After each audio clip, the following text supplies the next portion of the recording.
Welcome back to Stormwater Creek Podcast, coming to you live from everywhere, because none of us are in the same place.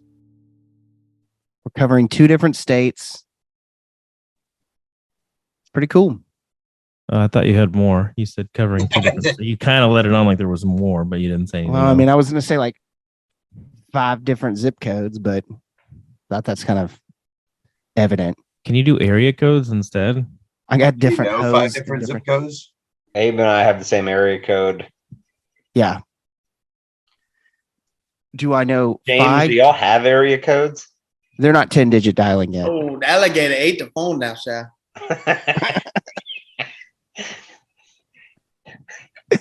Oh, God. Well, Good. On this That's episode, good. as you can tell, we're joined by my brother because we're recapping elk. We're also going to talk a little bit about a little duck trip y'all went on. I'm interested to hear, like right off the bat, I think I've got to hear about the fog. No, you can't just do. It's either we tell the duck trip or we don't. Or we wait. Okay. Let's go elk first. It happened Elk first. Elk Elk Okay. first. Well, James, multitask. elk trip. Elk trip. Elch trip. I mean, so this is for anybody who doesn't know, which I mean, Elk I trip. think all 12 of you do know, but this is year 3 for James and I chasing elk in Colorado, DIY public land. The first 2 years we've been chased off the mountain and spent them in the Dutch Mill, the bar. What's Best his place in the name? world. The name of the bar is the Dutch Mill. So besides setting foot in there to eat lunch one day, maybe twice, right? Once or twice. Once. We did not This is end a up in the bar. podcast, James, just talk. No one can see you. Okay. This isn't going to get released. Why is he on here? What's this guy's deal? Yeah, Is he artistic? you. Very artistic. Haven't heard of him. So Is it we- just my internet that's being shitty? Yes. yeah. Oh, So, Um, the issue you bring up kind of begs a question. Is there an inverse ratio between amount of time spent at the Dutch Mill versus success on the mountain? Yeah, absolutely. Yeah. I mean, I think we can Do you know what inverse ratio means? yeah, it Do means they- backwards. do they party at the Dutch place? Oh, they get you would love There's the a Dutch Mill. sleep it off room in this bar. Yeah. Oh, tight. When they cut you off, Tight. they make it very clear that you just can no longer drink liquor. You can only when you're cut off, you can only drink beer. That's so great. Yeah, they're like, "Hey man, you're cut off. Just beer for this guy." And they're like, And- "Wait, that's not cut off." And the police condone Coming it to you all. live from the Dutch Mill in Colorado. What up? Wah, wah, wah, wah, wah. Yes. So the Yeah. police That's all I wanted to do. I'll talk to you guys Or- later. Classic. implicit in all of this. There. Oh yeah. They after breaking up a bar fight with people who could barely walk, told them to get in their cars and drive home. Yeah, y'all get in your car and get out of here. Yeah. My kind of town. Yeah. It's, yeah. They know how to party there. So we got up there. After last year, I made a commitment to my brother that the 2 things that I would not have fail on me are my boots and my sleeping bag. And by God, did I check that box. And we were good in terms of the sleeping bag. So first of all, if you're out looking, so especially for Austin, if you need a sleeping bag that will not let you get cold, Stone Glacier Chilkoot. Like at all? Like this 0 degree. I got fucking hot. Like I woke up in the middle of the night and was like, oh, I gotta take all layers off. I was like, it like twice I woke up and it was just like, I'm burning up. Like one night I was just like, okay, I'm mildly uncomfortable and couldn't get, like it woke me up. The second night I woke up like I had a fever. But I was just so hot in that sleeping bag. But it was so cold where inside the tent our water was freezing in the now. Yeah. No, it was wasn't like below it's freezing. 60 degrees outside. Yeah. So, Chilkoot, Stone Glacier Chilkoot, worth every dollar. Now, this is one that we looked at in the Dutch Mill after being chased off the mountain last year. But the real test was the fact that Scotty has one. He has a 15-degree bag. I just went ahead and just was like, screw that. Let's just go straight up 0. Oh, I thought you used his bag. No, I bought my own bag. I have my own Chilkoot now. So, and a pair of Schnee's boots, man. They were great. Would you Schnees? Schnee's, Bro. Schnees. Mm-hmm. Is that love sleeping my bag's man. not still in a stuff sack, is it? No, Stone Glacier sends you this badass like a 100% it's in laundry that bag. No. I swear to God, it's not. It's in a it comes in like a laundry bag kind of thing is the best thing I can say. Yeah. And you just put it in there Garment and bag, yeah, like a garment bag. So it's a big bag, so it's not compressed at all. It's Yeah. fluffy in there. So Only way to store sleeping bags. Is Yeah. it like my big green army duffel bag that I use for my sleeping bag? Is it I big mean, like that? I think No, it's like a garment bag. it's like a garment bag, You know what a Garmin? garment bag is? You borrowed mine. Like Garmin? Like your watches? Like Yes. GPS? Garmin? Yeah. I didn't know they make bads. So Bads. so that was the first thing we got up there. It was great. Weather was perfect. The difference of a couple weeks is amazing. I don't know if it's probably has to do with a lot of the year, because a lot of the pictures I'm seeing online now, there is a bunch of snow up there. But we fortunately lucked out and didn't have any snow this time, which was, I don't know about you, James, but the equalizer, like the difference between no snow and snow was so great that like just the ability to get up the mountain. First of all, we normally leave about 6 o'clock in the morning to get up top of the mountain. And we don't even get to the place where we can start looking to where we're going to put our camp until 4. And we did that in 4 hours this journey. So Normally we get up and over sort of the beginning of the hike goes up where you're basically just going straight up climbing the mountain. And then once you get up and over the mountain, then it's a little bit flatter and easier. To get up and over the mountain, that's 3 o'clock, and then it's another hour to get down to like where we want to camp. This time we got up and over the mountain at 11, and we're at camp. We had camp set up, done by 12:30. Yeah. I mean, it was like the difference between snow and not snow is exponential. how fast you can travel. It was crazy. And energy output. Mm-hmm. We actually ate on this trip. Yeah. Not enough food. Thankfully, we had an easy ride back down, but still, I should have eaten more while up there. I was about to start breaking into food like Friday night. I was like, I'm going to start breaking into something. I'm going to eat more than I should just to try to eat some of this weight, Yeah. So we get up there. I know what you mean, dude. Sometimes you just got to eat more than you need. You got to, like at lunch today, I had a whole box of mac and cheese. Did I need it? No. Was it worth it? Absolutely. totally. I always eat a whole box when I eat it. Yeah. I had a whole thing at Triple Dippers. You had a whole thing of triple dippers? Damn, girl. You got Southwest egg rolls, all triple dippers. Actually, I changed it up this time. I got Did you get those? Southwest egg rolls and then the burger bites. Oh, dude, did you Big get those Mouth bites? the little tiny bricks of cheese that they've got now? What is that? They like don't do those little mini cheese curd looking things now. They do like these little fried cheese sticks, but they look like 2 small bricks. They're awesome. Okay. Chili's is where it's at. What's I just want to give a little shout out to Chili's, Thanks. Yeah, Brinker. Thanks for the nourishment. Yeah. Thanks for the okay margaritas. We appreciate the chips and salsa. The LTs. Mm-hmm. The LITs. LITs. I don't know that we've ever done that though. We've never grabbed LITs from Chili's. We just get margaritas. Yeah. Where do we do We've LITs? done that. We've done.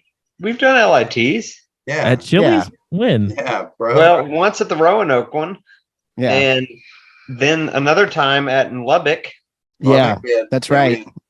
I don't remember. because we were drinking, Exactly. Maybe because That's- there were Chili's LITs. Maybe because God you're drinking awful. LITs. That's we were why. drinking coffee pot carafe margaritas, and then yeah. was that after? That was after.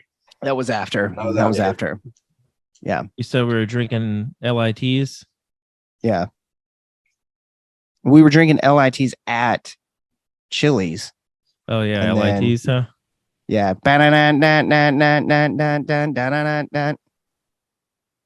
Yeah. Horrible band. This is Are you kidding me? Abe's next tattoo. The greatest band. I've already figured out my next tattoo. I'm gonna get Why is like it? so I'm gonna get on my arm up Ooh. here and on my back, I'm gonna get a duck wing that comes off my back and comes down my arm. So already figured it out. All right, well. that is fantastic. All right, I guess we're done here. No, it's awesome, dude. I saw a shitty tattoo that was like somebody had like a bird feathers and shit. I was like, oh, that'd be kind of cool to get like a duck wing coming out of your back down your arm. Abe, like the Super ideas sweet. that I come up with for you are like funny dumb, and like you outshine me with the tattoos that you think are cool. Dude, I'm fucking from Mesquite. Okay. I'm from Mesquite, bro. You want to talk That's about what dumb tattoos? You need to get Mesquite tattooed on your stomach in Old English. Just Mesquite. Ugh. Just No, get a he tree. needs mesquite on his shoulder blades. All right.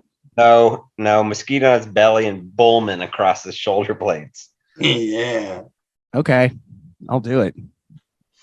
Fuck it. Fuck yeah. Fuck it. God. So we go So up. you should have ate more food, and then from there. Well, we get up. One of the best things what we've learned is just to get up there and acclimate. You know, spend more time on the front end of the trip than you do. If you're going to cut off anything, cut off the back end of the trip and put more on the front end. Get acclimated to the altitude, and it has not. I feel like it's paid off every year we've done it. Absolutely. You agree? Oh my God. I mean, we go up there the first year and we're just sucking wind. Die. It's hard to even walk, you know. Versus the last 2 years, you know, the altitude really wasn't even a factor because we took the time to acclimate and take that factor off the table. Yeah. You know? And we had, we spent this year. We spent every day that we were acclimating. We went and shot the rifle at different elevations, at different distances, and just got really sort of dialed in with gear. I think that helped a lot as well. Yeah, no doubt. The addition of a couple new pieces of gear, new packs, some new boots. I mean, you had new boots last year, but I think the only thing really left to do is we need to get you a new sleeping pad. Yeah, but it was like I had some sleep system issues, but it really wasn't even a concern. Yeah. I got cold a little bit, but it wasn't anything that was going to slow me down, much less take me off the mountain. You know?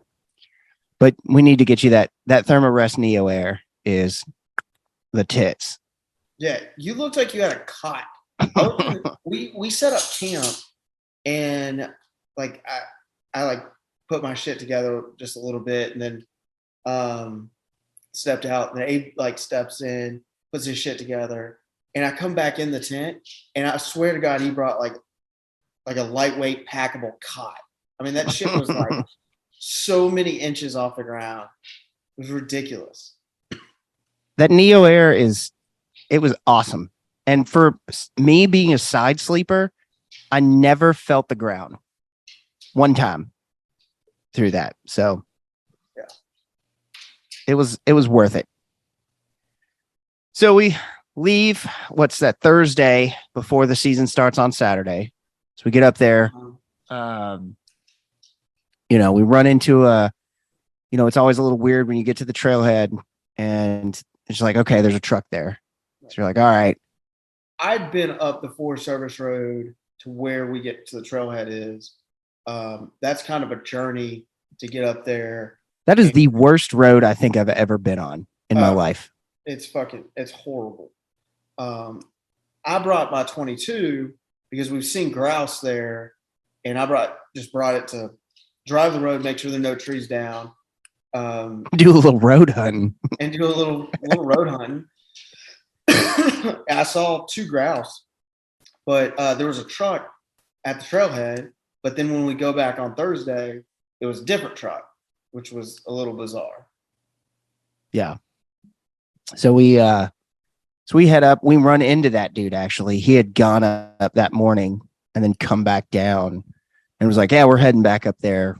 But he had a couple buddies who were coming with him, so he was going back down to get them and come back up. And so we got on top and we set up camp. And what was that? Probably noon. We chilled out.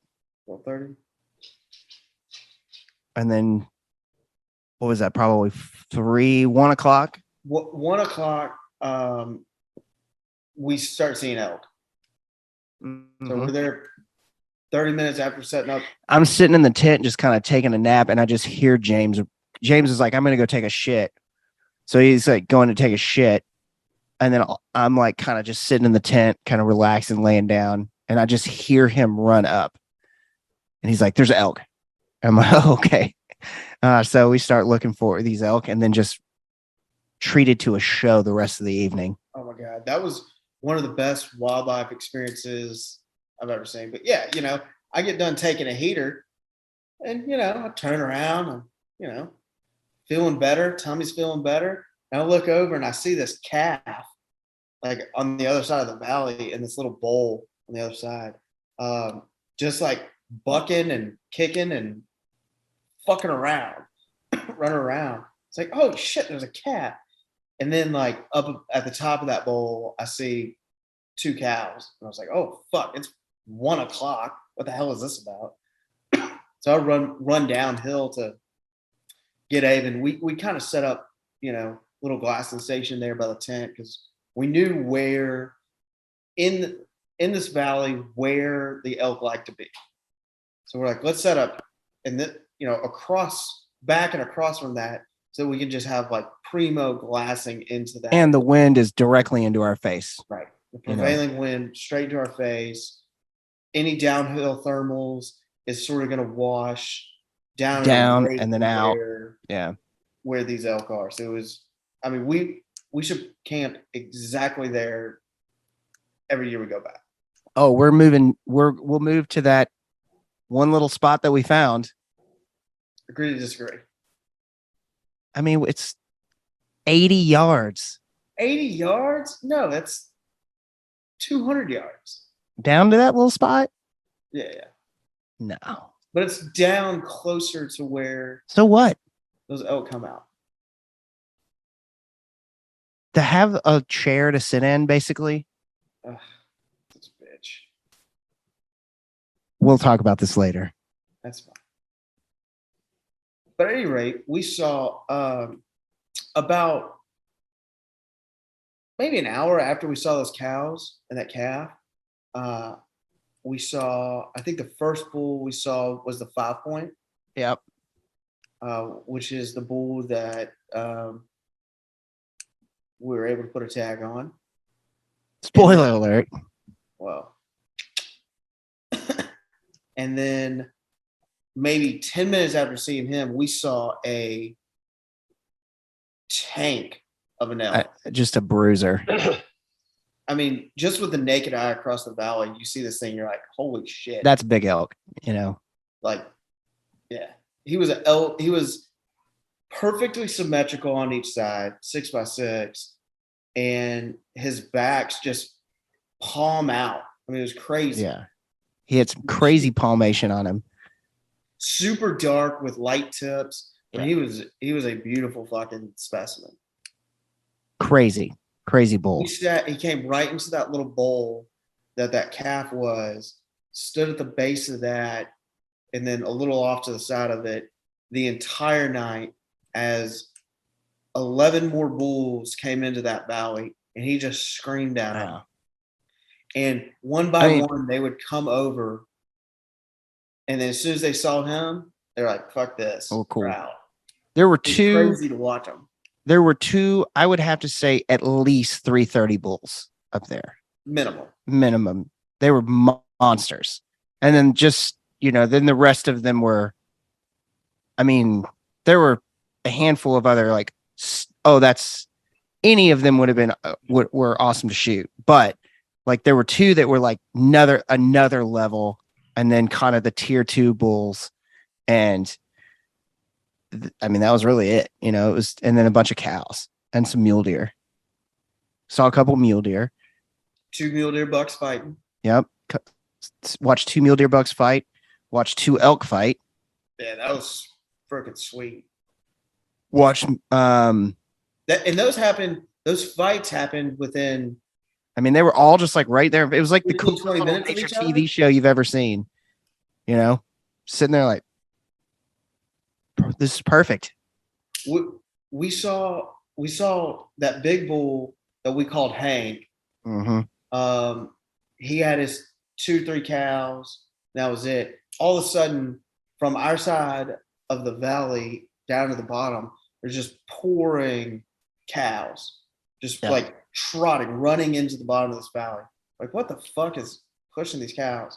And there's just 3 bulls at the back of them. One giant that was maybe like just underneath Big Hank.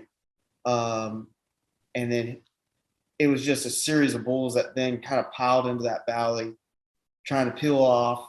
Rutting and screaming and bugling at each other. Yeah. Trying to peel off cows, and the big bulls were running back and forth, trying to keep the herd together. It was a show. Yeah. Unbelievable. And then we had to wait 24 hours to get to get to hunting season. Right. But then like Thursday night, they screamed all night long. Yeah. All night long. I woke up one time, looked at my phone. It was 1:00 in the morning, and there was a bull that moved to our side of the valley and up above us and was just screaming. Yeah. They were all around us. He couldn't have been more than 200 yards from us. It was crazy. It's a crazy experience to hear that, and to hear that many of them going off around you is just really such a weird thing. It's not weird. It's awesome, but it's just very much like I think the weirdest part about it for me is getting kind of like in the middle of the night, like, all right, shut the fuck up. Like, enough's enough. Right. Give me, stop screaming, I don't know. I kind of liked it because I'm like hyper, sort of nervous or anxious about winding elk and blowing them out. So as long as they were bugling, I figured they don't know we're here. Yeah. No, they were unaware of our presence all that entire night, and obviously into the future. But Friday was early and glass a little bit. There was some elk out, nothing. Big bull Hank had taken that entire herd of elk and had moved a little bit higher up in elevation on the mountain, across same valley, but just across from us higher up, where we knew that they used that area as well. But it was kind of cool. Like Hank sat in his little area during daylight, and at some point at the night, I guess there was some sort of altercation, but all those cows are now Hank's, that big bulls. Yeah. And the other bulls were not with those cows. They were off to the left. Somewhere else, yeah. We saw a couple of them, but they were off away from the cows. And he was they were clearly satellite bulls at that point. Yeah. but it's not. That's not how Thursday started, which was crazy that they all Yeah. pile in there Thursday, and the end result. We wake up Friday morning. That big bull's got the herd now. You know. Yeah, Friday kind of was one of those days that was like it was such a waiting game, you know, because you're just like, okay, well, we just need to be here and hope that nothing fucking happens, which And is then hunters moved in. nerve-wracking. Exactly. So then what was that? I think we went most of all the day without them moving, without us seeing them, you know. So we kind of morning happens. Early. It was like Yeah. all the elk had moved into dark timber by 8:00. One thing I will say, we've talked a little bit about gear here, and I think we're going to do a little bit more of a in-depth like review of all of that at a later podcast. But Jared Kennedy, with the suggestion of using a gravity water filter, was the best piece of advice in water filtration we've ever had, because you just fill that bag up and you just filter water out. It was Hang it. clutch. I pulled that pump water filter out one time, and that was only because on the way up we were like, let's fill up some water here just in case. And then We were like, we'd made such great time. We're like, let's Yeah, stop we're and like, have a snack. we'll eat Yeah. lunch. Yeah. I feel like a honey Yeah. stinger. Honey stingers are the best. Yeah. Do you guys like the honey stingers? Have y'all had them? Yeah, they're pretty good, man. That was the first time I've been like on a trip eating them. I've had one or two, but just having a bunch of them in my bag. Yeah. That's They're where a- I'm gonna be going. Good. They're a perfect mountain trip. They're a perfect blind bag hunting. They encompass so much, just Yeah. as a snack in general. Exactly. I saw somebody talking about putting those like little Justin's like packets, Peanut butter. yeah, on your honey stinger. It's like it's 1,000 calories and it's delicious. I like that. Yeah. So Friday ended up being just like, we got through the morning, and then just, Waited. yeah, I, read a book, or was started reading a book up there. So, which was an awesome way to pass time. Just downloaded a book on my phone and, just read that for a lot of the day, which was great. And I was reading a Strange Trip, which is the story of Kabasa Devaka. And it was awesome to read that. That was such a cool thing to have up on the mountain, just to have as you're just sitting there like, okay, there's nothing to do here. We have firewood, we have water, our camp set up. I mean, we're in a waiting game now. So Friday we saw those elk super early and they were in the dark timber by 8. So we didn't want to. What we wanted to do Friday was sort of move down into the valley and follow this creek or this little stream. Yeah, where their creek that kind of sort of cut through this valley and kind of had a little bit of a draw there. We wanted to get down in there and find sort of an easy path down to use that terrain to block us from the elk on the other side of the valley seeing us. Yeah, kind of a dress rehearsal for our walkthrough, if you will, for the next day. But we had to wait until the thermals reversed course and went uphill so that we weren't hiking to the bottom of that thing and causing problems. Yeah. Makes sense. We were like super cognizant of all those like factors to make sure that until a trigger gets pulled, we're going to do everything in our power that these elk have no idea what we're doing. Let's not mess it up on Friday. If we mess it up on Saturday, it's one thing, so we did that and got back to camp, probably 2, right? And that's when we spotted hikers. We're like, oh shit, there's somebody up on there's a trail like way up on this ridge. Kind of, if you imagine us looking out off on our right, we start to see this guy hiking up and we're like, fuck. In blaze orange with a big pack and a rifle. Yeah, clearly. You blaze orange, then you put a pair of, binoculars on him and you're like, that guy's a hunter for sure. And that poor bastard, I mean, like you He'd take 3 steps, stop, put his hands on his Oh, knees. like body language take 4 was steps. Put his hands on struggling. That poor bastard was dying. his He knees. just walked up that whole that's just a death hike up there. So you know, Yeah, it's a bitch to get into that valley. yeah, and that's why there's rarely people up there. I mean, there's by far the most amount of people we've ever seen up there this time around, which is weird because this is the limited entry. We were in first rifle, you know, and so it's like it should be the other way around where you see more people in over the counter, but I guess maybe by it's the time the weather. the weather and Mhm. like folks who have.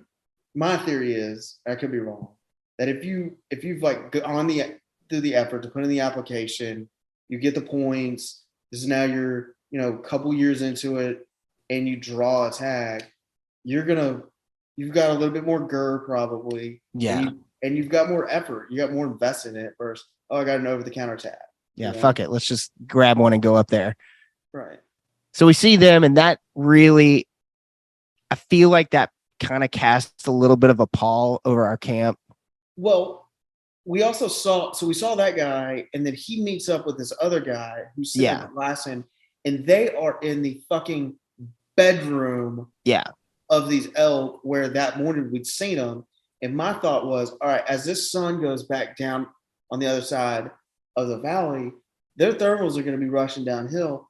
All these elk, where they want to go, they're gonna blow this shit out. Yeah.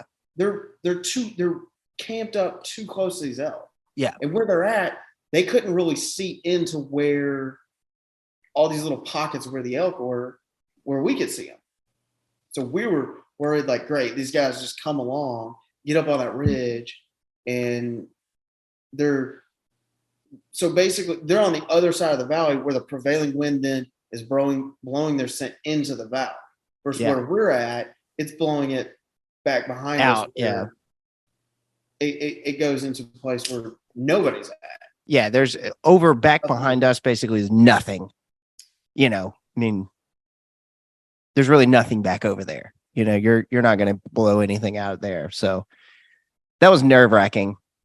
Yeah. And then I'll tell you the part that was nerve-wracking to me, I felt like the most, I was like, okay, we finally all right, let's get ourselves ready to go in the morning for the morning, get all our gear get our packs ready, get everything ready, go to bed. I wake up probably. We saw Big Hanky. We saw that evening, we saw more elk, which was great. So we kind of felt good about that. Came right back into where they were Thursday night. And we go to bed, and I wake up probably 1 a.m. and I just hear coyotes, and I'm like, fuck, like this is okay. So this is just too much now. Like we've got hunters blowing out elk. We've got coyotes, and they're down in the valley. There are 2 of them that are just ripping in through this valley. Like, just they're clear. They're on the move. So I was just like, we're in there for a while. They weren't just, no bugling, which kind of was the other concern. We were like, damn it. And that was a sleepless night for me. I was so nervous. I was just like, God damn it. Like, this is going to suck. Wake up 4 a.m, have a cup of coffee, and we make our way. Yeah. Alarm goes off at 4, have a cup of coffee, no breakfast, just like put our clothes on, strap your boots on, let's go. Yeah. And we start making our way down. But then as we're making our way down, we see red headlamps up at the top of the valley where those guys are camped across from us, which really got me fucking a little irritated. Not irritated at them, but like, it's like, shit, we got this whole plan set up, and we're about to have some dumbass fuck it up. Yeah. And these guys I don't think they knew what was going on around them. No. I mean, I think they knew there were elk up there because that night, just watching them, I ended up watching them for a lot of Friday night because I saw them where they were glassing, and I could tell by their movement, they were like, they knew elk were there. I think they had figured out that there were elk right down below them there. And, but they were camped right in those, like, it seemed like they were camped on the ridge, I couldn't see their camp, but they were just like where you could see them moving around. It was just like, you clearly are right there. You're not tucked up off the other side and you just came over glass and then you're going to tuck back over that other ridge where you're like, okay, cool. You're not on our side essentially. So we make our way down there that morning and we get into that first little spot. So our plan was, so these elk sort of stay a little higher in the morning. And over 3 years of hunting this place, we've figured out, sort of things are really starting to fall into place in our mind that, these elk really sort of use the higher elevation in the morning, move into the dark timber, and then in the evening, they come all the way down to the bottom of the valley. Where there's water. And they, hang out down there. Yeah. So our plan on Friday, which early Saturday morning we're in the midst of executing, was let's go to the bottom of the valley, sort of see how things play out, and then move into position because the big bull was going to, he came down into this small little meadow, this little bowl that's right there that he came through the same path, by the same trees, and went to the same little part of it. It was so habitual. Yeah. And our thought was, look, let's kind of play it chill a little bit and be in position for the evening in case, these elk just skirt over into the dark timber in the morning early enough. We may not get a shot on them, but we'll be in the fucking primo spot to shoot an elk that's that afternoon pushing every bit of a 400-inch bull. Yeah. It was an afternoon play based on what we'd seen, Friday morning, right, that we figured it was going to be an afternoon hunt. So we're sort of executing that at 5 a.m. on Saturday. 4:30, 5 a.m, we're headed down there. And we get to the bottom of the valley where the stream that we sort of scouted out and we're camped next to meets a main stream that goes and cuts through the rest of the bottom of the valley. And we get down there and it's like, I'm like, fuck this. We're going up on the other side. We're going to go chase these elk to where I think they're going to go. And that side of the valley is really open. And it's open. It's got a couple sort of pockets of trees on it. Other than that, it's like wide open. And it is, it's not just straight up. It's got like these series of benches, these rises to it. So you can be on one and you don't know what's over the next lip. The next lip's 100, 200 yards up, and then it's a little bench, a couple little trees, and then another bench, some trees. And then once you top off, it gets into the dark timber. So, Abe and I spent Thursday and Friday as we're glassing, picking apart that side of the valley and identifying landmarks. Just like this valley or this meadow, excuse me, that's Hank's Bowl. This meadow, that's the upper meadow. Yeah. This set of timber is called this. This little group of trees, that's the island. This one's that. This one's that. Just so that when we're, as elk are moving in and out, we have sort of a common lexicon. If I say, hey, there's a bull that just walked through the upper meadow, he knows how to glass it up and check it out. Yeah.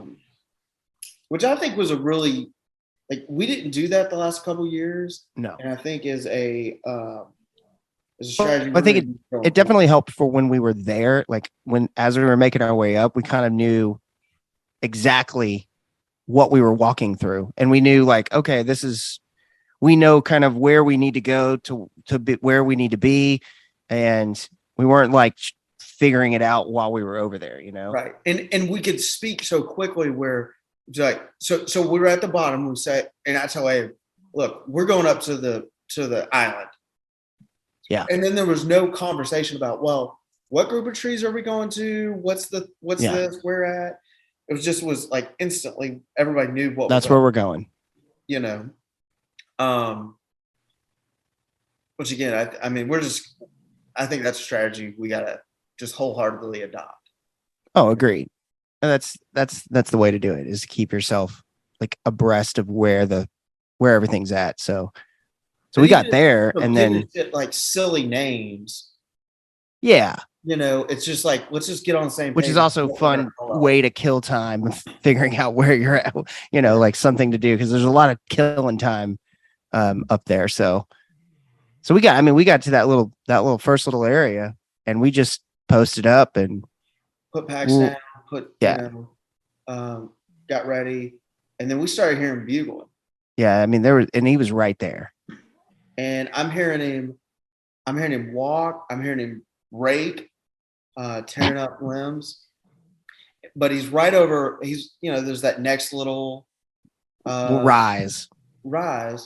And so we don't see him. And he would give out like sort of a half-hearted bugle. Yeah. Or two. And then he would rip one. So much so I'm like, are there 2 elk up there? Yeah. I definitely thought there were maybe a couple up there running around. Right. In the end, I think it was 1. I agree. But I mean, it was, at first I was like, there's 2 bulls. You got a big bull and a satellite, or a younger bull. Yeah. And that's what I actually, the more I think back on it now, I think that's what was going on, based on that guy up top shooting one, or raining hellfire down on one. That Maybe, that whole little, I think they were up in that area, I think they were in that little area. You got that one, you shot that one, it pushed that bull back out to him. He shot 12 times at that bull. And as we'll get to in a minute, right before like shit got real for us, that bull was giving out little half-hearted bugles and then ripped a couple big ones and whatever. It was the same thing doing that. No doubt. Now the thing is, I had adopted I wanted to be very cautious. It's like when we moved down into the valley, like we had moved down to the bottom of the valley, I wanted to set up there and was like, let's just watch what unfolds here. And if we miss something in the morning, that's fine. We'll be there for the evening. James was like, we're fucking going. Let's go up this fucking hill. I was like, my vote is no. I was like, I think what we're doing is stupid. He's like, we're going to go. I was like, all right, what's your tag? So let's go. It was a conversation that it had some tense air to it. Yeah. It wasn't a fight or like no, dude, whatever. Like there wasn't a lot of conversation, but it was like I was definitely anti moving in the direction we were moving in. But it wasn't like, man, there was like just such an air of like seriousness that morning when we got up, like sitting in camp, drinking a cup of coffee. There was no chit chat. We were like fucking. It was all business. We were trying to do business. We were taking care of business. So when we got down to the bottom, and I'm like, we're going up the fucking hill. We're going to the island. Abe's like, ugh, I think this is a mistake. This is a mistake. We shouldn't do this. And he's in a real serious tone. But it was like, I said, what we're going to do. Here's the thing. I said, I don't think this is a good idea. It is your tag. You are the captain here. You make the call. But you know where I stand. And you said, we're going to go up to the island. And I said, all right, let's go. And we got up to that island. So we laid down. We moved left with the idea that we're going to try to keep terrain in between us. Moving up between us and where we think the elk are, or where the elk sort of have been. We Yeah. hadn't seen any elk that morning, but this is like barely. It's Yeah, not this even is like first light. I mean, it's like kind of coming in. this is twilight. right.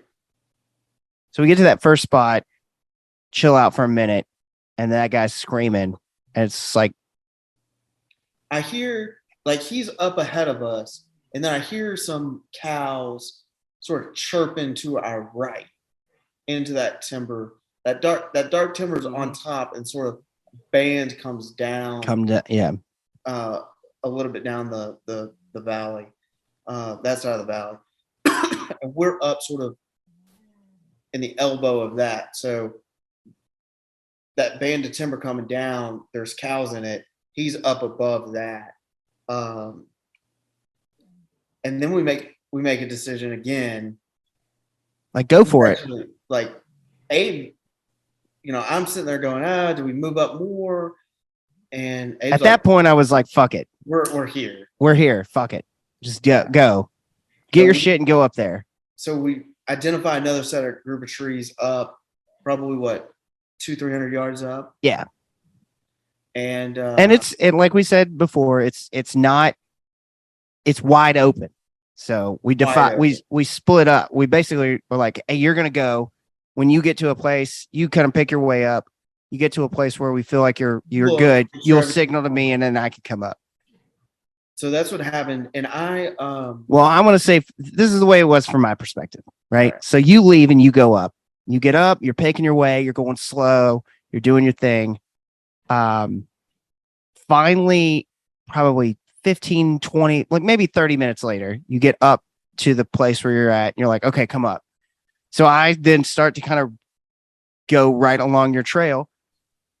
And by the time I leave where we were at and get kind of up to where you were at, you are gone. You are not in visible sight for me at all. I'm like standing kind of with my back again. I get to this kind of like little, probably like 4 trees. And I moved to the back of them. So I'm not like exposed. I'm at least in the group of trees, and I'm looking for you.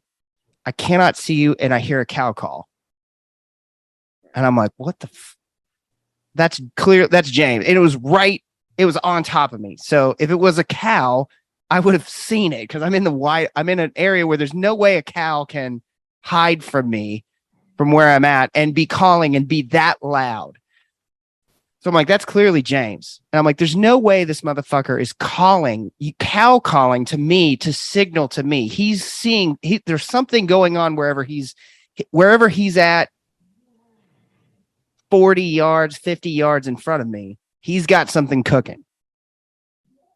So I'm like, I process that, and he cow calls again. And at that point I go, I'm just going to lay down on the ground.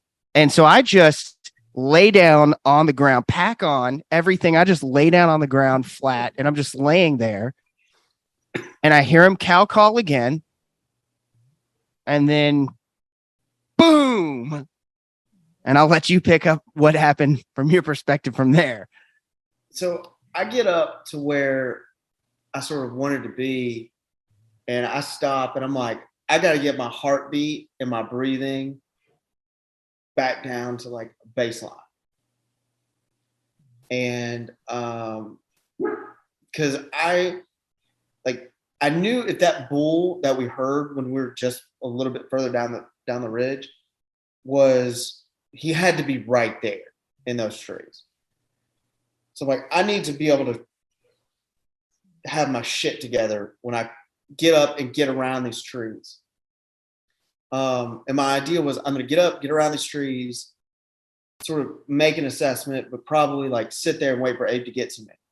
Well, I get up, got myself on sort of, my breathing's normal, heart rate's normal, move up in front of those trees.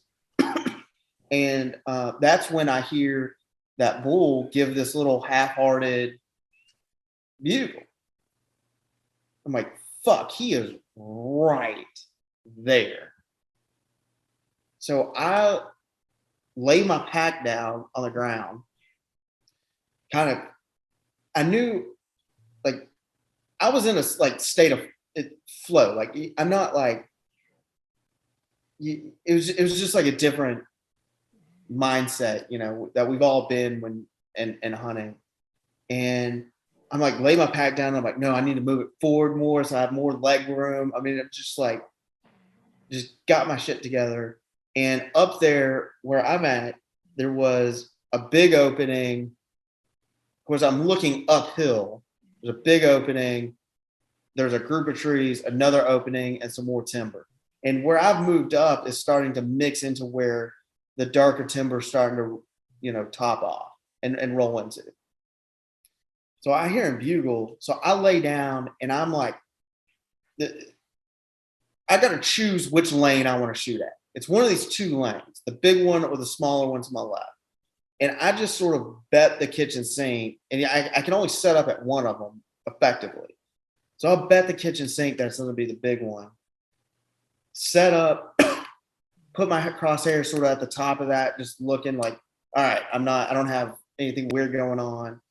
And I could hear him moving through brush up there, raking. He lets off another little bugle. And then I hit that. As soon as he stops bugling, I hit this cow call. I have a like Phelps estrus U like external read call.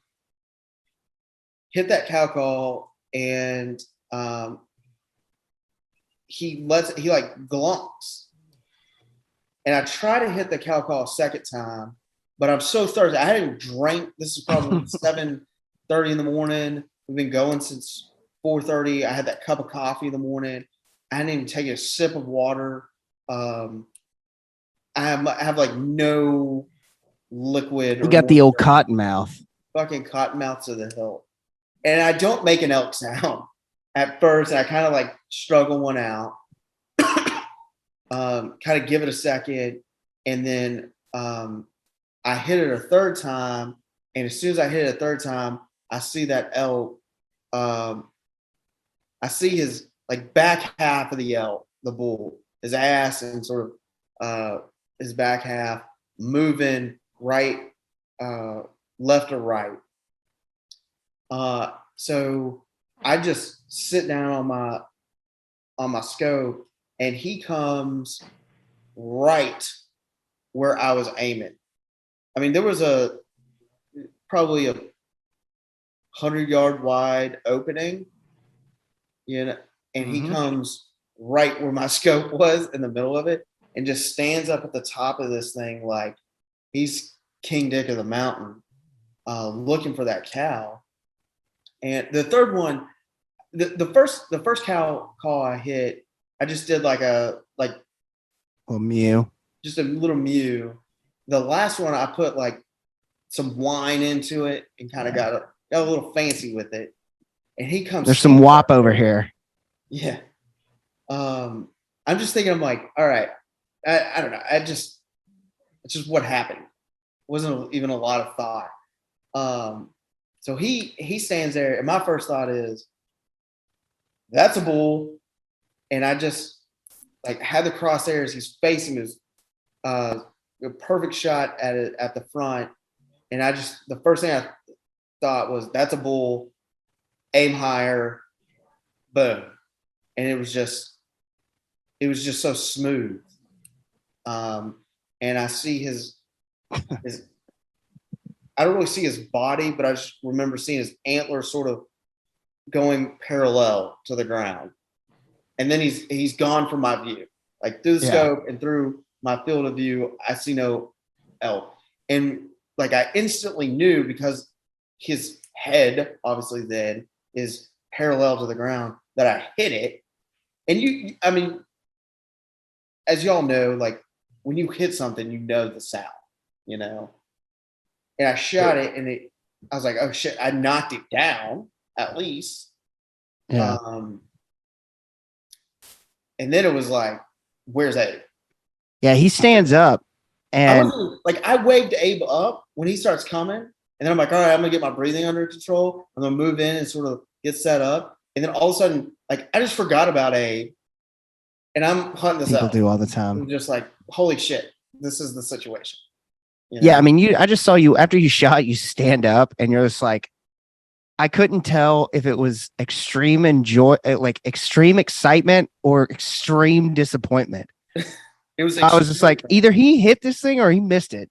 And then I see you kind of like look around, and then you just kind of drop down, and you're just like, clearly you're like, at that point I was like, he thinks he shot this thing. Right. Yeah. I mean, it was. So like, I try to play the ultimate like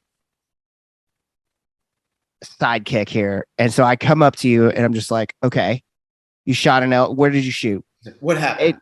What happened? Explain to me exactly what happened. And you're telling me, and I'm just like, no. Tell me where you shot this elk. Like, where was he standing?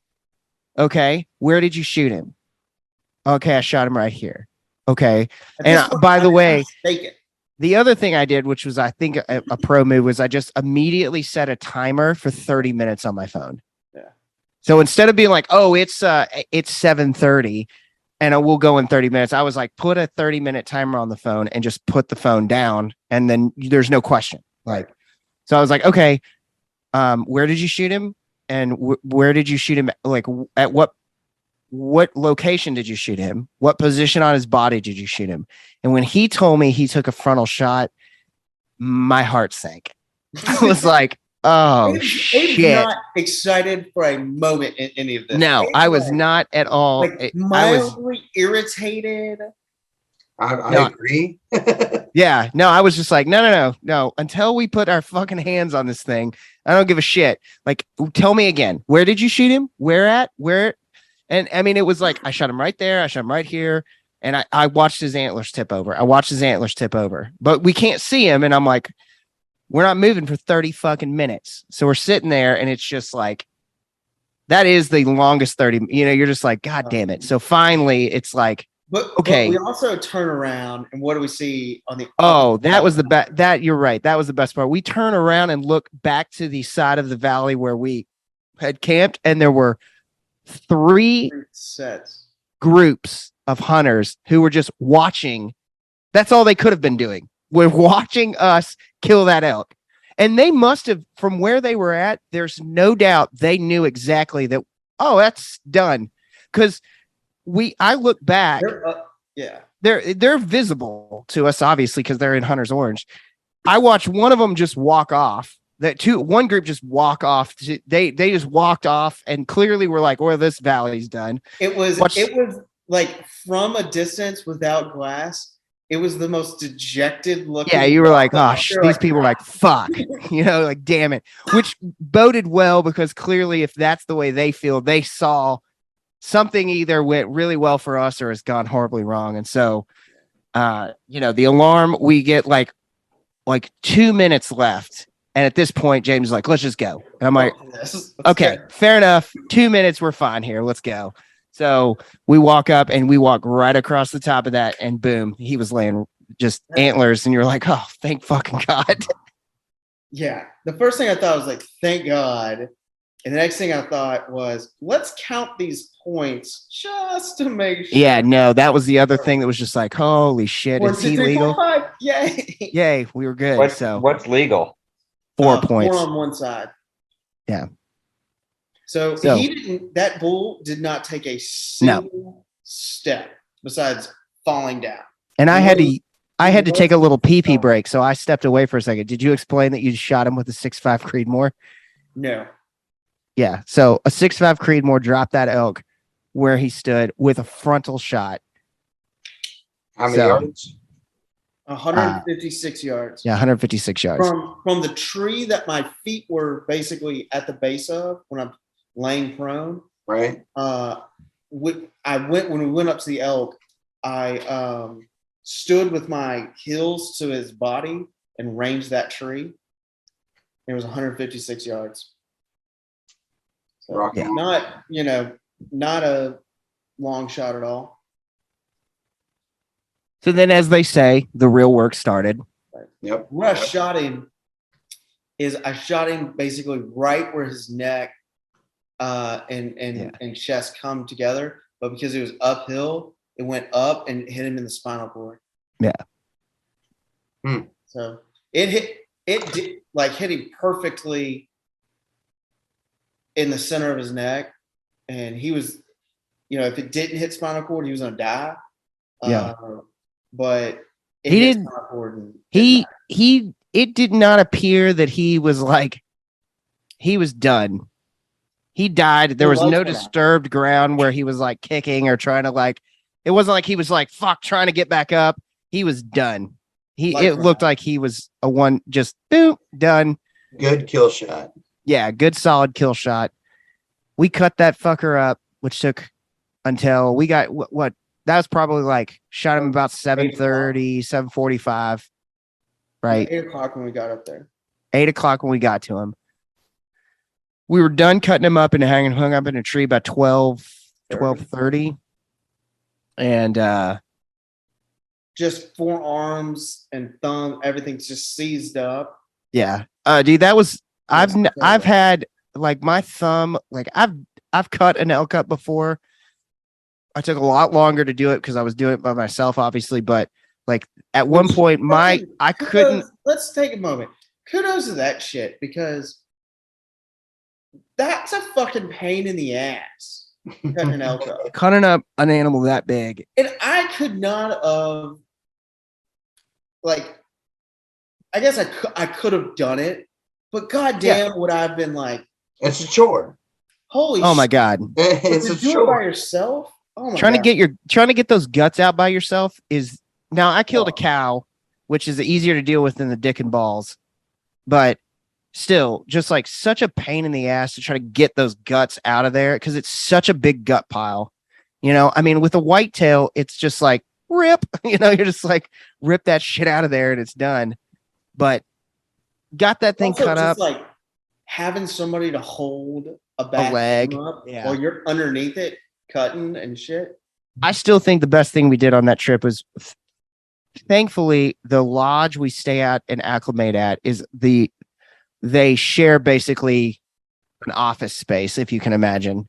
The outfitter that runs that valley is there all the time. And so we had talked to him and he was such a good dude and was like, yeah, no problem. Hit me up. Here's this. And had said like, call, on the inReach, hit me up at this name. Right. And so I tried that and it was like failed. So I sent him to his cell phone number and we caught him by 5 minutes. He said, he was like, you literally caught me in 5 minutes. He responds back. He's like, I can be there at 3. The best Uber I've ever called. It was, we get that thing cut up and hung and just chill out. And it was glory. I took my boots off. I took my socks off. I just was laying on the pack like we're done, and dude, the fucking guy that walks up to us, there's a guy like a kid. I mean, he wasn't a kid, but he was in his probably his late 20s. Yeah. He walks was up at like 9:00. Yeah, we had just gotten up there. James had started cutting a little bit, and this guy walks up and he's like, "Hey, y'all did it!" And we're like, "Yeah, we did." And he was like, "Y'all aren't my friends," and we're like, "No, we're not. We're fucking not." Yeah, unless you were, you're not our friends. That guy was the weirdest Dude. fucking person. He was like, "Y'all aren't my friends." We're like, correct. We're not. Hey. What do you want? And so I walk over to him to be like cordial. Like, bah, He's like, "Yeah, I watched you from across the valley." And then he's like, I was like, "Yeah, man." He's like, "You'll hunt up here often?" Like, he was a local dude that got brought up on a horse. Yeah, he was like, "Oh yeah, I'm from around here." It's like, bullshit. Like, wow, we're from fucking we're from the South and walked up here. He had like been brought in by the packer, staying in a wall tent. He was like, I was like, "Yeah, I love it up here. This is just great. It's great coming up from down south." He's like, "Yeah, but our governor's shit." Yeah, immediately launched into politics. I was like, I'm going back to cut this elk up. I'm just cutting this elk up. Jared Polis, he sucks. He's such a libtard. I was like, man, I gotta cut this elk up. Yeah, I'm done here. I'm not gonna have a political conversation this right now. So the guys that were camped up across from us, right? Once we were worried about the day. We were worried about them. So this elk gets shot, and in the time of the 30 minutes we set the alarm for, we hear him shoot 7 times, and it was the same guy. So we're like, okay, good. He shot one. Oh, he must have finished it off. Okay, it must still be going. Boom, I don't know why I shot 4 times. Boom. Boom. I don't know why I shot 5 Boom. times. Like, what the fuck are you doing? 6 or 7 times this guy shot, and he killed an elk. We know he killed an elk because the guy packing us out walked the horses up around that way, and it's the guy was like, "Hey, you want to get mine?" And he was like, "Yeah," but he put at least 6 holes in that son of a bitch, or missed so badly that the elk was like, "What was that?" You know? We had a bit of a ringer situation in all of this. Yeah. And that we had a 6.5 Creedmoor that was dialed in by Austin. Yeah. That thing was the gunsmith. Dude, Austin, thank you so much for the work you put into that. Keep all his gun service, man. Dude. It's the best. I just like how as we were so Austin's like, yeah, I'll give me the gun and I'll take care of it. So he's like, he takes care of it. This is months prior. Yeah. And I'm like, all right, well, I'm going to bring this gun, James. He's like, well, I'm going to bring my 30-06. I'm going to bring the 06 and we'll see which one. Yeah. So I hand James the gun and he was just like, ooh. Oh, well, this weighs, like 8 pounds less, 9 pounds less. And then he shoots it. And he was like, wood, yeah, with a, like fucking scope from 1960. So, yeah. Thanks, Austin. Yep. Yeah. So, like the days, like I said earlier, every day that we were there, I would go out and shoot. Yeah. And the first day I pulled it out, Sunday, we get up there Sunday, we go out and shoot Sunday. And it was like, pull it out of the truck, shoot, and it's like dead on. It's just like, holy shit. And the trigger pull is the smoothest trigger pull of any rifle I've ever hunted with. It's an absolute work of art. It's a work of art, sir. I mean, all I did was lighten the trigger pull. I mean, it's but it's not like, I don't know. I think that's pretty cool, though. It was awesome, and thank you. I mean, when I shot that elk, because I don't know how many rounds I put through it. Like, I wasn't thinking about shooting, and pulling the trigger and that kind of shit. It was just so innate, and that trigger, the way you've dialed it in it was perfect for that situation. Yeah. 3 pounds. That's standard. Well, it was nice. It was nice. So we got taken off the mountain by a guide. I mean, a guide, an outfitter. He shows up in the valley. He says he's going to be to us at 3:00. At like 2:45, we see him coming over. We're like, what kind of skill does it take to be like, okay, this is so we dropped him the coordinates from Onyx, which he had already told us are kind of like a lot of times these are spotty, so he's like, send me the coordinates and then tell me kind of like where you're at. So we're like, oh, we're on the north side of the valley across from your camp because we know his camp. We can see his camp from where we're at. So we're like, we're just, here. This is basically where we're at, So he's like, cool, I'll see you at 3. And we're just like, the fact that this guy knows this place so well that from an inReach message that an idiot sent him, that he's like, yeah, I'll see you at 3. And at like 2:40, he's like coming over to us. And, we did have to flag him down because he was like trying to go to the place, but we kind of flagged him down and he came up there and yeah. He loaded it all up. It was like, we're like, it's 2:40, 2:45, something along those lines. We're like, when do we message him again? Yeah. What Yeah, are we- hey man, are you coming to pick us up or not? So he Is this comes. a 1-star or a You're 5-star situation? Your driver's late. Yeah, this driver's fucking late. So he comes up and he starts. We're like, all right, is this how is this cut up? Is this good? He's like, yeah, this is perfect. This is great. He was like, how did you cut the joints?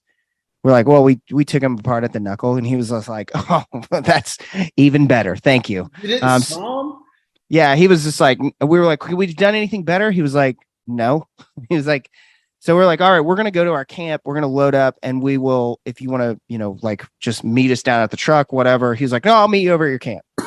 So we're like, okay, we're gonna head out. So we head out. It takes us about an hour to get down, back up, and over to our camp. We start taking everything apart. Pulling stuff apart, and then all of a sudden he shows up out of nowhere. He just kind of appears, like a ghost. He's watching us pack, and James and I are just trying to pack as quickly as we can because he was like, oh, I got to get another bull out of here tonight. And we're like, it's like 5:30 at this point. We're like, and the sun's going down. You're gonna come back up in here. He's like, nah, I'll come back and get it in the morning. So we're like, we're trying to hurry. And he looks at me and he goes, is that all that you've got on your pack? And I was like, yeah, that's it. And he was like, James, what do you have about the same? And we're like, yeah, we got about the same. Packing my pack about 2 minutes before 8. Yeah. And he picks these packs up and he goes, I'll just throw these on the horses. So we're like, badass. So he throws them on the pack. We take our trekking poles, which we should have been like, okay, hang on before we throw it on the horse. Let me grab, because I'm in your base layer. I'm in my LJ top. Yeah. Base layer. I at least have base layer and like a mid layer on. I have my now jean that has 8 ounces of water in it. I've got 16 ounces of water in mine. I have one that's full in my pack, and I pack my pack in a way where I can get to all this shit easily as we're going on this long hike. James is freaking out at this point. The rate at which we left the mountain, we leave again ahead of him, and then he the ground that those fuckers cover, it's incredible how those horses cover ground. We left, he comes up behind us, he passes us. We're trying to stay behind him, and he just walks off from us. James is like, it's going to get dark. We're going to be up here. No. Here's the thing. I went out to the trail because we got to hike up, to the top of this drainage and then connect back to the trail. We're not near the trail. Yeah. There's a landmark that's very clear and visible, and you go around to the left of that, and you go through what we call the pass, which is a sort of sketchy. The pass. Yeah, it's a pass over the mountain, but it's sketchy. And then you come back down and go downhill. Yeah. The mountain. Well, he, instead of going as you're walking up, you go left to do this. He goes right. And I'm like, and I just follow him because I'm in the lead. And I just follow him because I'm just like, well, clearly this guy knows where he's going. He's got horses. So what's he going to do? Just drive off the mountain? If he can go if he can go this direction in horses, I can go this direction in foot. And we take a circuitous route. We don't know where the fuck he's going. No, because we lost sight of him. I just know he went right of it, and I just kind of followed him along. And James is just fucking pissed. He is like, God damn it. He's like, we've got no water.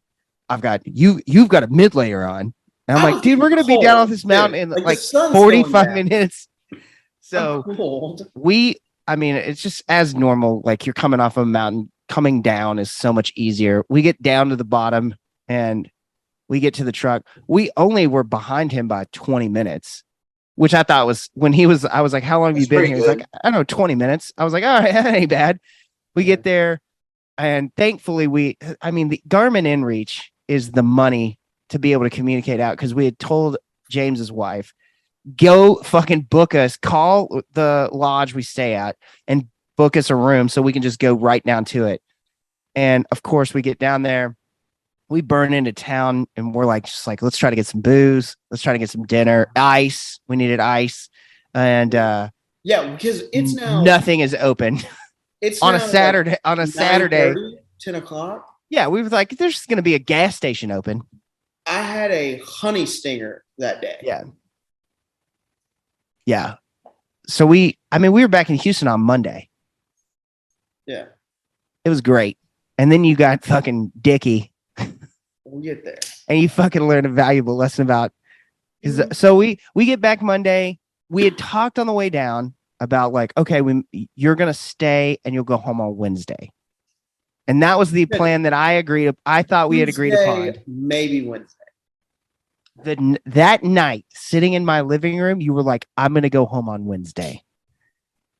And I had Joel and Glenn lined up to come help cut up. They were like, yeah, we'll come help cut it up. I'm like, perfect. So I wake up at 8:30 in the morning. James is already like, what the fuck, dude? They're coming. And they were not. I mean, it was Tuesday. They weren't going to get there until the evening. They have jobs. Well, so James at 8:30, I wake up and James has texted me like, I don't have soap. I don't have a towel. Never mind. I found them. How much longer are you sleeping in? I get up. I want to take a shower because we get back to the cabin after being off on the mountain Tuesday or Saturday night. There's no soap. This isn't like a nice place. We love it. I'm obsessed with this place, but they don't have like a hotel shampoo and shower situation. The hot water is sketchy at best. No, we washed with Dawn dish soap. Shower, and the best we could do is scrounge up some Dawn dish soap. We shower with that just to knock the grime off. Like I get it's now Monday and I want a fucking shower and I wake up and there's no towels. No soap. I'm like, what the fuck? He was pissed. So I finally get up and he's like, well, let's get started on this. I was like, well, dude, we got to go to the store and get a couple things. And I was like, let's go to breakfast. Yeah, I was like, let's go to breakfast. Let's hang out. We fucking checked the box. James is not having it. I was like, fine, fuck it. So I go upstairs. I tell Tracy, I'm like, hey, we're going to the store. She's like, I thought we were going to breakfast. I was like, it's too much. Fuck it. I'm going to get this. And James is like, do you have an attitude? You have an attitude right now? Attitude. Oh, I was pissed. James is like, do you have a fucking attitude right now? And I'm like, yeah, dude, I do have a fucking attitude. We just drove up, we killed the elk. It's fine, it's done. And you're supposed to stay till Wednesday. Yeah, and you're dude, like fucking rushing. Russian. The box, bro. We're done. We're done here. No. Like, let's go get breakfast. Let's get a coffee. Let's hang out. We'll cut this fucker up tonight. You'll be ready to go. You can go home in the morning, like you said you were gonna do. I just don't want any fucking attitude. And I'm like, fuck it, dude. Let's just go. Let's go. He's like, no, I don't want any attitude. I was like, well, why don't you just get all these coolers and go home? He's like, fine, fuck it. I'll go home. Do that. So we grabbed the coolers that we had brought out of the truck and obviously were drained out so that they weren't collecting water. We load this. And this is the most brother thing ever. Like, clearly we were fucking pissed at each other, but we were still like civil. Yeah. Like James, like, no, I was like, sorry, man. I was just like, I try to be like, oh, I just don't know. He's pissed. Cause I'm like, at first I'm like, well, I thought we were going to relax a little bit. He's like, no, just put it on me, dude. Put it on me. I'm an asshole. Put it on me. I was like, all right, well, I mean, you kind of are being an asshole. Then he gets mad because there's like, I don't have fucking ice. This cooler, like, he has this cooler it's time. That two coolers got to go. So I was like, just take my cooler and here's some more here's some ice blocks. Here's some stuff. The shit didn't fit back into the coolers. Yeah, because we had taken part of it out and throw put it into in his deep freezer and whatever. So he loads up. He's like, all right, I'll see you in a couple weeks. I'm like, yeah. He leaves. And my wife, Tracy's just like, what the fuck? I was like, he's a mess. So he gets home. 2 days go by. No, that night he was like, hey, I made it home safe and sound. I think I forgot my hunting clothes. I was like, yeah, you did. I'll take care of them. And did you wash those, by the way? Yeah. So the next morning I was like, hey, are we laughing about this yet? He was like, you are. Because I've been cutting up fucking meat for like 48 hours. I And this started is a Tuesday horrible when I got mistake. I home. should have just stayed. I started Tuesday when I got home. Oh. And so at some point that night, I stopped. I was drunk. Woke up, started cutting about 8 a.m., finished about 4:30 p.m., pretty constant. And then woke up Thursday now.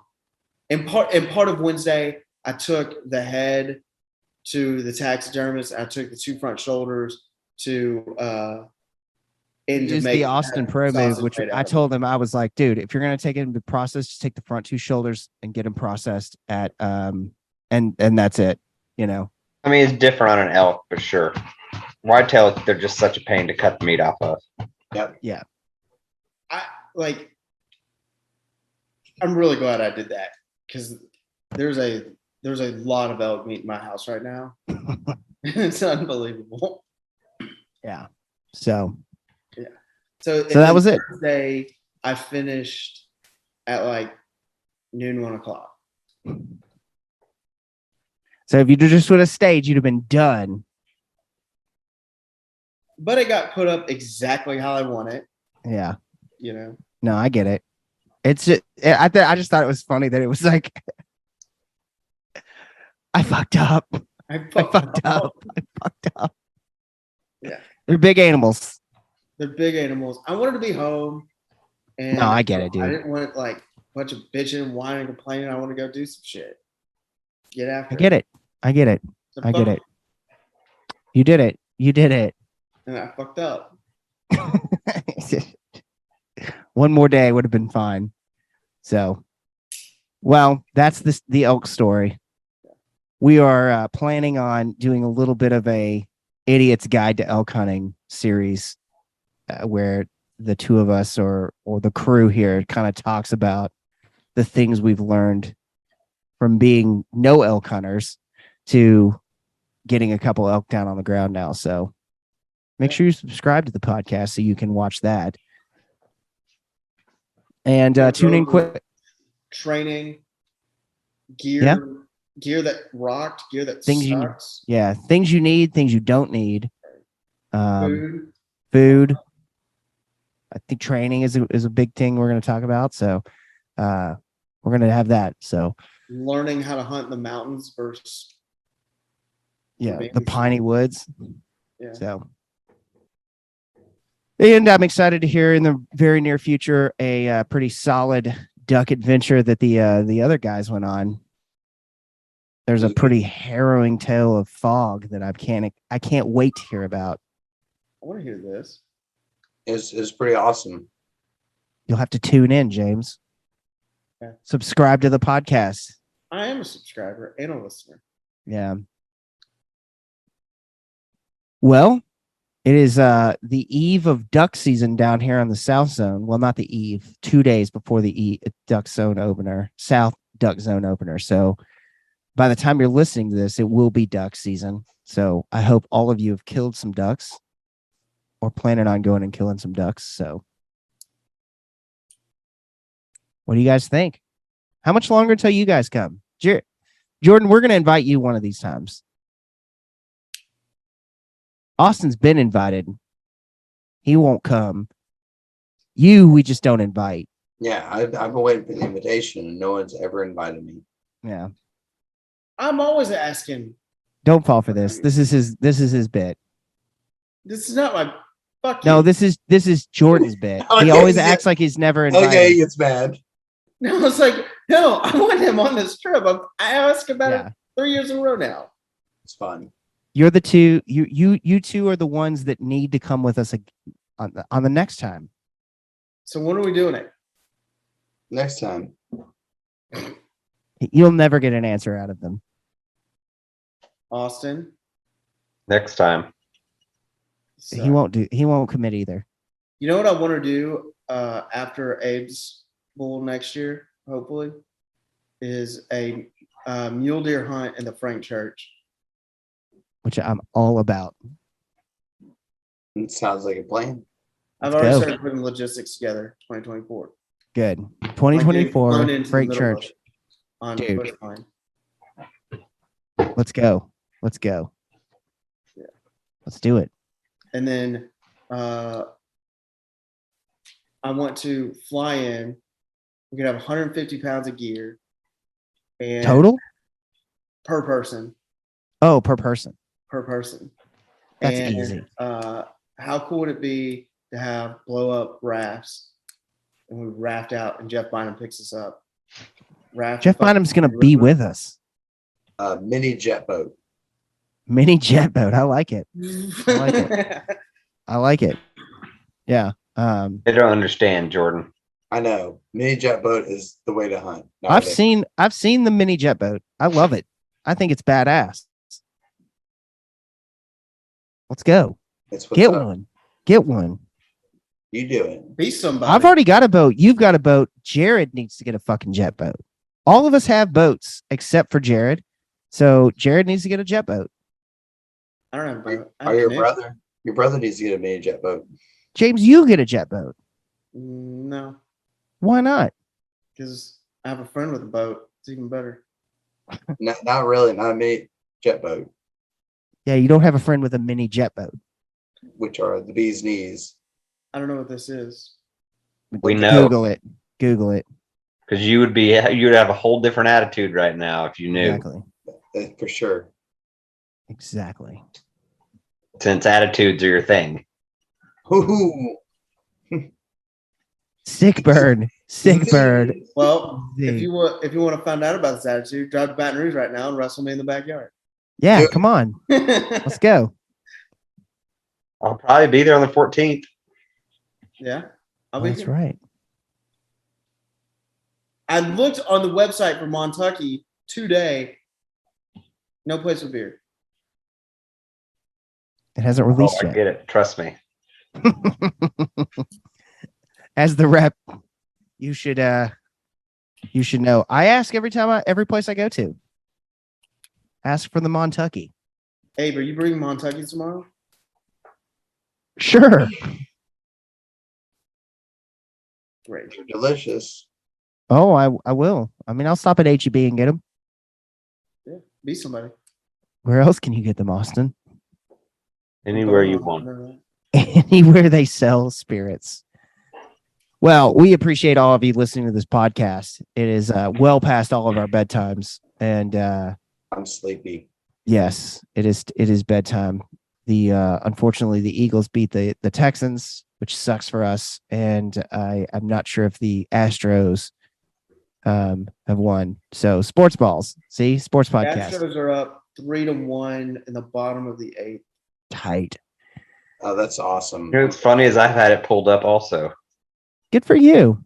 Sports balls. Sports balls. Austin likes baseball and stuff. Yeah. Baseball's a good one to have. Yeah. I know you don't like anything. You can turn off the recording whenever.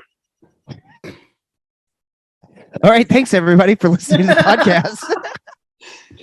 See how we wrapped that real quick right there? Yeah, exactly. Let's just burn this. Let's burn this to the ground, This Pookie. place. Thinking about those little white onions just makes me want to burn this motherfucker to the ground, Pookie.